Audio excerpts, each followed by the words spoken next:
پاکستان میں اس وقت شام کے 7، بھارت میں 7:30 اور یہاں ہمارے اسٹوڈیوز کی گھڑیوں میں صبح کے 9 بج رہے ہیں۔ وائس آف امریکہ واشنگٹن کی اردو سروس سے ہماری باقاعدہ نشریات کا آغاز ہوتا ہے۔ پہلے گھنٹے کے لیے میں ہوں آپ کا میزبان خالد حمید۔ جیسا کہ آپ دیکھ رہے ہیں فیس بک لائیو پر ہم آپ کے سامنے ہیں، اور ویب سائٹ اور ریڈیو پر ہمارا یہ 1 گھنٹے کا نیوز شو جاری رہے گا۔ تو آغاز کرتے ہیں پہلے آج کی اہم خبروں کی سرخیوں سے۔ پاکستان کے وزیر خارجہ شاہ محمود قریشی نے کہا ہے کہ افغانستان میں قیام امن صرف پاکستان کی ذمہ داری نہیں ہے، بلکہ اس کے لیے علاقائی ممالک سمیت بھارت کا تعاون بھی درکار ہے۔ لاہور ہائی کورٹ نے مسلم لیگ نون کے رہنماؤں خواجہ سعد رفیق اور خواجہ سلمان رفیق کی ضمانت قبل از گرفتاری کی درخواستیں مسترد کر دی ہیں، جس کے بعد انہیں قومی احتساب بیورو کے حکام نے حراست میں لے لیا ہے۔ یونیسکو کے ڈائریکٹر جنرل آڈرے آزوے نے پاکستانی حکام سے کہا ہے کہ شمال مغربی پاکستان میں ٹی وی صحافی نور الحسن کی ہلاکت کے ذمہ دار افراد کو انصاف کے کٹہرے میں لایا جائے۔ اس حملے میں کیمرامین صابر شدید زخمی ہو گیا تھا۔ خیبر پختونخوا کے جنوبی شہر ڈیرہ اسماعیل خان میں پولیس نے 2 سینئر صحافیوں کے خلاف پختون تحفظ تحریک کے احتجاجی مظاہرے میں شرکت اور اس کی رپورٹنگ کرنے کے الزام میں مقدمہ درج کر لیا ہے۔ بھارت کے زیر انتظام کشمیر میں مشتبہ عسکریت پسندوں کے ایک حملے میں 4 پولیس اہلکار ہلاک ہو گئے ہیں۔ بھارت کی 5 ریاستوں مدھیہ پردیش، راجستھان، چھتیس گڑھ، تلنگانہ اور میزورام میں ہونے والے اسمبلی انتخابات کے نتائج آنا شروع ہو گئے ہیں، جن کے مطابق حکمراں جماعت بی جے پی کو ان 3 ریاستوں میں شکستوں کا سامنا ہے جہاں اس کی حکومت تھی۔ یمن میں جاری خانہ جنگی کے حل کے لیے اقوام متحدہ کی میزبانی میں ہونے والے مذاکرات میں شریک فریقین نے ساحلی شہر حدیدہ میں جنگ بندی کے مجوزہ منصوبے کو مسترد کر دیا ہے۔ کینیڈا کی عدالت چین کی ایک بڑی ٹیلی کام کمپنی کی اعلیٰ مالیاتی افسر کی ضمانت کی درخواست پر سماعت کر رہی ہے۔ انہیں امریکہ کی درخواست پر کینیڈا میں گرفتار کیا گیا تھا اور امریکہ میں ان پر مقدمہ چلائے جانا ہے۔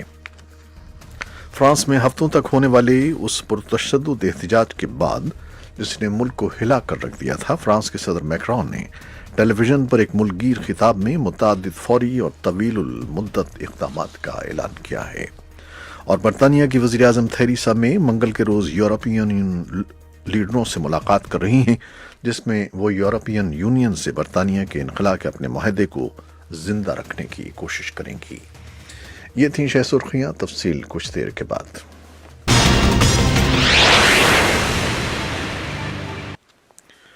خبریں اب تفصیل کے ساتھ۔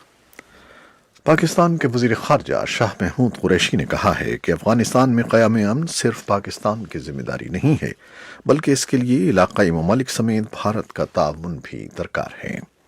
پاکستان کے وزیر خارجہ نے یہ بات پیر کو قومی اسمبلی میں وقفہ سوالات کے دوران پاکستان کی خارجہ پالیسی سے متعلق ایک بیان میں کہی ہے۔ وزیر خارجہ کا کہنا تھا کہ پاکستان افغانستان میں قیام امن کے حصول کے لیے اپنے عزم پر قائم ہے، لیکن ان کے بقول یہ صرف پاکستان ہی کی ذمہ داری نہیں ہے، بلکہ اس مقصد کے لیے افغانستان کے ہمسائے ممالک ازبکستان، تاجکستان، ایران اور چین کے علاوہ بھارت کا تعاون بھی ضروری ہے۔ لاہور ہائی کورٹ نے مسلم لیگ نون کے رہنماؤں خواجہ سعد رفیق اور خواجہ سلمان رفیق کی ضمانت قبل از گرفتاری کی درخواستیں مسترد کر دی ہیں، جس کے بعد انہیں قومی احتساب بیورو کے حکام نے حراست میں لے لیا ہے۔ قبل از گرفتاری ضمانت میں توسیع کے لیے خواجہ برادران منگل کو لاہور ہائی کورٹ میں پیش ہوئے تھے، جہاں جسٹس طارق عباسی کی سربراہی میں 2 رکنی بینچ نے ان کی درخواست کی سماعت کی۔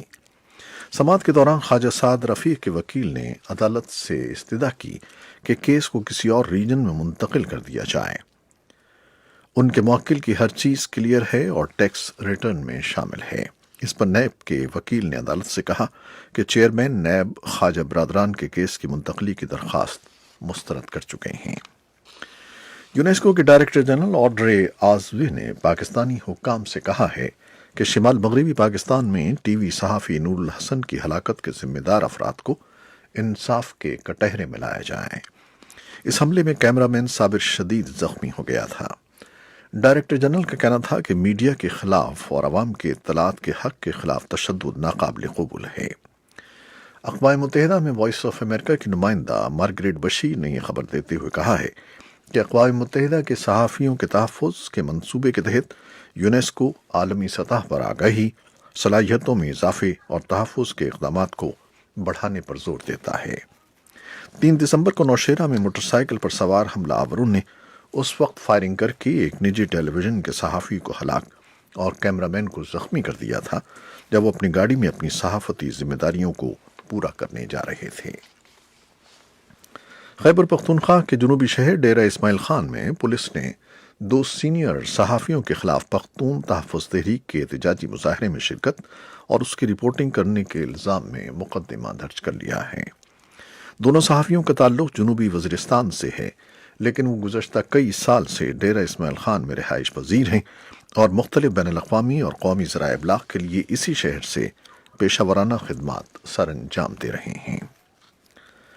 بھارت کے زیر انتظام کشمیر میں مشتبہ عسکریت پسندوں کے ایک حملے میں 4 پولیس اہلکار ہلاک ہوئے ہیں۔ یہ واقعہ شورش زدہ ریاست کے جنوبی ضلع شوپیاں کے زینا پورہ گاؤں میں منگل کے روز پیش آیا۔ عہدیداروں نے بتایا کہ حملہ آور پولیس اہلکاروں کو ہلاک کرنے کے بعد ان سے چھینی گئی بندوقوں کو لے کر فرار ہونے میں کامیاب ہو گئے، تاہم انہیں زندہ یا مردہ پکڑنے کے لیے علاقے میں وسیع آپریشن شروع کر دیا گیا ہے۔ اس خبر کی تفصیلی رپورٹ کچھ دیر میں ہم آپ کے لیے پیش کریں گے۔ بھارت کی 5 ریاستوں مدھیہ پردیش، راجستھان، چھتیس گڑھ، تلنگانہ اور میزورام میں ہونے والے اسمبلی انتخابات کے نتائج آنا شروع ہو گئے ہیں، جن کے مطابق حکمراں جماعت بی جے پی کو ان 3 ریاستوں میں شکست کا سامنا ہے جہاں اس کی حکومت تھی۔ ان 5 ریاستوں کی اسمبلیوں کے لیے انتخابات گزشتہ اور رواں ماہ مرحلہ وار ہوئے تھے، جن میں ڈالے گئے ووٹوں کی گنتی منگل کو کی جا رہی ہے۔ یمن میں جاری خانہ جنگی کے حل کے لیے اقوام متحدہ کی میزبانی میں ہونے والے مذاکرات میں شریک فریقین نے ساحلی شہر حدیدہ میں جنگ بندی کے مجوزہ منصوبے کو مسترد کر دیا ہے۔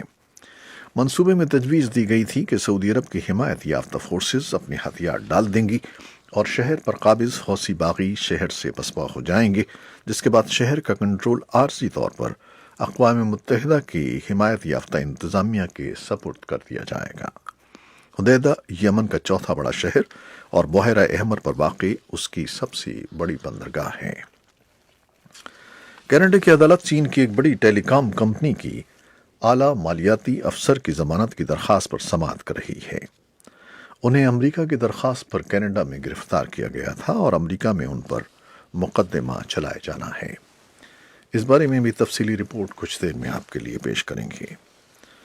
فرانس میں ہفتوں تک ہونے والے اس پرتشدد احتجاج کے بعد جس نے ملک کو ہلا کر رکھ دیا ہے، فرانس کے صدر میکرون نے ٹیلی ویژن پر ایک ملک کی خطاب میں متعدد فوری اور طویل المدت اقدامات کا اعلان کیا ہے۔ ان میں کم سے کم اجرتوں میں اضافہ اور ٹیکس میں ان کٹوتیوں کو تیز رفتار کرنا ہے جن کا مقصد نچلے طبقے اور ریٹائرڈ افراد کی مدد ہے۔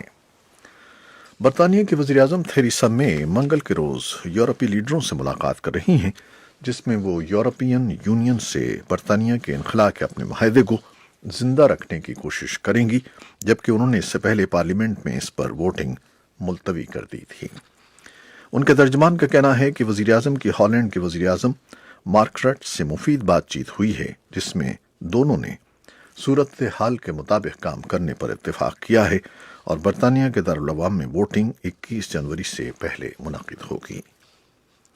لندن کی ایک عدالت نے بھارت کے بزنس ٹائکون اور کنگ فشر ایئر لائن کے مالک وجے مالیا کو بینک فراڈ کے الزام میں بھارت کی تحویل میں دینے کا فیصلہ کیا ہے۔ 62 سالہ مالیا ایئر لائن سے لے کر شراب تک کے کاروبار سے منسلک ہیں، جن کے خلاف بھارت مجرمانہ اقدام پر کارروائی کرنا چاہتا ہے۔